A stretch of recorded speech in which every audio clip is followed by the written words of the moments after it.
பல்லாண்டு பல்லாயிரத்தாண்டு பல கோடி நூறாயிரம் மல்லாண்டு திங்கோள் மணிவண்ணவும் செவ்வடி செவ்வி திருக்காப்பு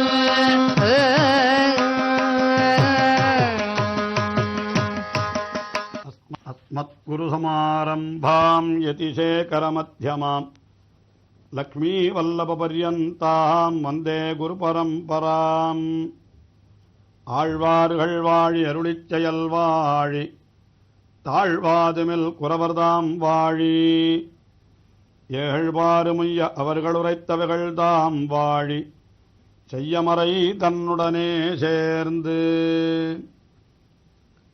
திருமழிசை ஆழ்வார் திருச்சந்த விருத்தம் என்கிற திவ்ய பிரபந்தத்திலே பகவானுடைய மேன்மையையும் எளிமையையும் கலந்து கலந்து அனுபவிக்கின்றார். அதிலே முக்கியமாக அவர் அர்ச்சாவதார அனுபவங்களை செய்கின்ற பொழுது முதலிலே திருவரங்கத்தை குறித்து 7 பாசுரங்கள், தொடர்ந்து திருக்குடந்தை என்கிற திவ்யதேசத்திற்கு 6 பாசுரங்கள், அதற்கு பிறகு திருக்குறுங்குடி என்கிற திவ்யதேசத்திற்கு 1 பாசுரம் என்று அருளிச் செய்தார். அதைத் தொடர்ந்து அவர் தொண்டை நாட்டிலே இருக்கக்கூடிய திவ்யதேசங்களான திரு ஊரகம், திரு பாடகம், திரு வெக்கா ஆகிய திவ்யதேசங்களை குறித்து 2-3 பாசுரங்களை அருளிச் செய்கின்றார். அதிலே கீழே அவர் அனுபவித்த பாசுரத்திலே உபாசகர்களுடைய நெஞ்சத்திலே வந்து எழுந்தருளிருக்கின்ற அதே எம்பெருமான் தான் இங்கே இந்த திவ்யதேசங்களிலே, அதாவது திருவூரகம், திருப்பாடகம், திருவெக்கா முதலிய திவ்யதேசங்களிலே எழுந்தருளியிருக்கிறான் என்று அருளிச் செய்தார். ஆனால் அப்படியே உபாசகர்களுடைய நெஞ்சிலே அவன் இருப்பது ஆச்சரியமா? என்னுடைய நெஞ்சுக்குள்ளேயும் அவன் எழுந்தருளியிருக்கிறானே என்று அடுத்தபடியாக இங்கே 64வது பாசுரத்திலே அவர் என்ன தெரிவிக்கிறார்? அந்த எம்பெருமான் நிற்பது, இருப்பது, கிடப்பது எல்லாம் என்னுடைய நெஞ்சுக்குள்ளேதான் என்று அருளிச் செய்கிறார். இன்னதெந்தையூரகத்து இருந்ததெந்தை பாடகத்து அன்னுவெக்கணை கிடந்தது எண்ணிலாத முன்னெலாம் அன்னினான் பிறந்திலேன் பிறந்தவின் மறந்திலேன் நின்னதும் இருந்ததும் கிடந்ததும் என் நெஞ்சுளே.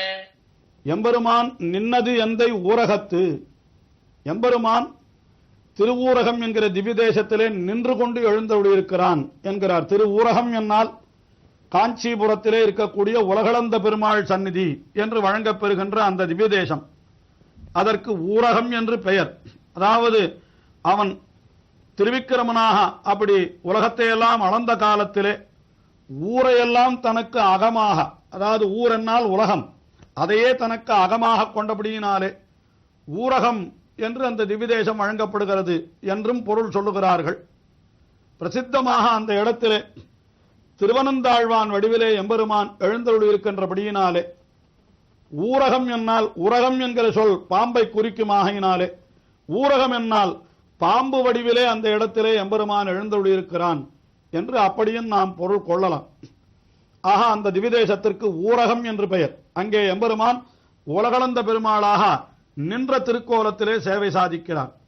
அடுத்தபடியாக இருந்தது எந்தை பாடகத்து, இருந்தது என்னால் வீற்றிருந்தது, திரு பாடகம் என்கிற திவ்யதேசம், அதாவது பாடு அகம், மிக பெரிய இடம் என்று அதற்கு பொருள். அதாவது கண்ணபிரான் பாண்டவர்களுக்கு தூதனாக துரியோதனனுடைய ராஜசபைக்கு எழுந்தருளினான். அப்படி எழுந்தருளுகிற காலத்திலே அங்கே அந்த கண்ணனை மாய்த்து விட வேண்டும் என்று எண்ணிய துரியோதனன் பெரிய ஒரு பள்ளத்தை வெட்டி அதன் மேலே புற்களை பரப்பி அதன் மேலே ஒரு ஆசனத்தை வைத்திருந்தானா. கண்ணன் அந்த ஆசனத்திலே உட்கார்ந்தவாறே அந்த பள்ளத்திற்குள்ளே அந்த ஆசனம் கீழே விழுந்துவிடும். கீழே மல்லர்கள் பல பேர் இருந்து கண்ணனை அப்படியே நெருக்கி கொன்றுவிட வேண்டும் என்று ஏற்பாடு செய்திருந்தான் துரியோதனன். ஆனால் அந்த பள்ளத்திலே விழுந்த கண்ணன் அடுத்த கணம் தன்னுடைய மிகப்பெரிய உருவத்தை கொண்டு அப்படி மிகவும் அரவு நீள் கொடியோன் அவையுள் ஆசனத்தை அஞ்சிடாதே இட அதற்கு பெரிய மாமேனி அண்டம் ஊடுருவ பெருந்திசை அடங்கிட நிமிர்ந்தோன் என்று திருமங்கை ஆழ்வார் அனுபவிக்கிறார். ஆக இப்படி அந்த கண்ணபிரான் அந்த இடத்திலே விஸ்வரூபம் எடுத்தான் மிகப்பெரிய திருமேனியோடு.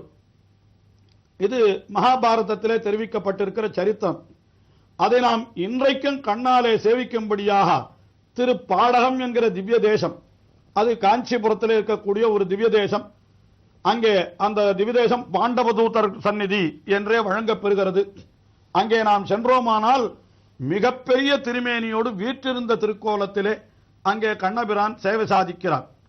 அதுவும் அவன் எழுந்தருளிருக்கிற அந்த கர்ப்ப கிரகம் பார்ப்பதற்கு அப்படியே நிலவரை போலேயே இருக்கும். அது இன்றைக்கும் நாம் சேவிக்கலாம்.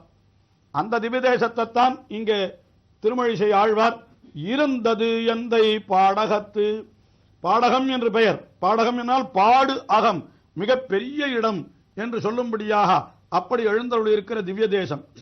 ஆஹா, நிற்றல் என்கிற காரியத்தை திரு உலகளந்திருளின எம்பெருமானாக அங்கே ஊரகம் என்கிற திவ்ய தேசத்திலே செய்தவன் இருத்தல் என்கிற செயலை இங்கே பாடகம் என்கிற திவ்ய தேசத்திலே அவன் செய்கிறான். ஆகினாலே இருந்ததந்தை பாடகத்து அன்று வெக்கனை கிடந்தது. திருவெக்கா என்கிற திவ்ய தேசம், அங்கே எம்பெருமான் சயன திருக்கோலத்திலே எழுந்தொழியிருக்கிறான். அதாவது பிரம்மாவானவன் எம்பெருமானை குறித்து யாகத்தை செய்தான் காஞ்சிபுரத்திலே. அப்பொழுது தன்னை விட்டு பிரம்மா யாகம் செய்கிறானே என்று கோபித்துக் கொண்ட அந்த சரஸ்வதி நதியானவள் மிகவும் வேகத்தோடு ஒரு நதி வடிவிலே பெருகி, சரஸ்வதியானவள் வேகத்தோடு நதி வடிவிலே பெருகி அங்கே வேகவதி என்கிற பெயரோடு அப்படி அந்த யாகத்தை அழிப்பதற்காக வந்த பொழுது குறுக்கே சயனித்துக் கொண்டிருந்தானாம் பகவான் அவளுடைய வேகத்தை தடுப்பதற்காக. அதனால வேகவனை என்பதுதான் வெக்கணை என்று ஆகிவிட்டது என்று பெரியோர்கள் தெரிவிக்கிறார்கள். அப்படிப்பட்ட திவ்ய தேசம் தான் அந்த திருவெக்கா என்கிற திவ்ய தேசம். யதோக்தகாரி சந்நிதி என்று வழங்க பெறுகிறது. இப்பொழுது சொன்ன வண்ணம் செய்த பெருமான் அங்கே எழுந்தொழிருக்கிறான். திருமழிசை ஆழ்வார் வெகு காலம் அந்த திருக்கோவிலேயே அந்த எம்பெருமானுடைய அருகிலேயே எழுந்தொழியிருந்து அவனுக்கு தொண்டுகள் புரிந்தார் என்று அப்படி சரித்திரங்கள் எல்லாம் சொல்லப்பட்டிருக்கின்றன. அந்த வெக்கனை என்கிற திவ்யதேசத்தை இங்கே தெரிவிக்கிறார். இருந்தது எந்தை பாடகத்து அன்று வெக்கனை கிடந்தது. இதெல்லாம் எப்பொழுது என்றால் எண்ணிலாத முன்னலாம். அதாவது எண்ணிலாத என்றால் நான் இல்லாத முன்னலாம். நான் இல்லாத பொழுது எம்பெருமான் என்ன செய்தான்?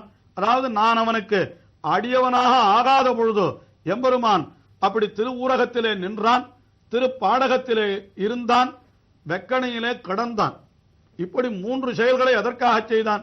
இன்னும் வேடிக்கையாக சொல்லுவதுண்டு. கடன் கொடுத்தவர்கள் கடனை வசூலிக்க வேண்டும் என்பதற்காக கடன் வாங்கினவனுடைய இல்லத்திற்கு செல்வார்களாம்.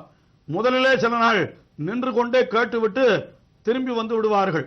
அவன் நின்று கொண்டே கேட்டும் கொடுக்கவில்லை என்றால் உடனே என்ன செய்வார்கள்? அங்கேயே வாசல் திண்ணையிலே சற்று நாள் இருந்து அவனிடத்திலே கடனை வசூலிக்க பார்ப்பார்கள். அதற்கு அவன் மசியவில்லை என்றால் அங்கேயே படுத்துக் கொண்டு விடுவார்களாம். நீ கடனை திருப்பி கொடுத்தால் அல்லது நான் போக மாட்டேன் என்று படுத்துக் கொண்டு விடுவார்களாம். அதுபோல இந்த திருமழிசை ஆழ்வாரை வசப்படுத்திக் கொள்வதற்காக எம்பெருமான் திருவூரகத்திலே நின்றான், திருப்பாடகத்திலே வீற்றிருந்தான், திருவெக்காவிலே கிடந்தான் என்று தெரிவிக்கிறார். இப்படியெல்லாம் அவன் நின்றது, இருந்தது, கிடந்தது, இதெல்லாம் எப்பொழுதுன்னு கேட்டா நான் இல்லாத முன்னெல்லாம், நான் அவனுக்கு அடியவனாக, அதாவது எண்ணிலாத முன்னெல்லாம் என்கிறார். எண்ணிலாதா என்னால் நானிலாதா என்றே அடுத்த பாசுரத்திலே தெரிவிக்க போகிறார். ஆக எண்ணிலாத முன்னெல்லாம் என்று தெரிவித்தார்.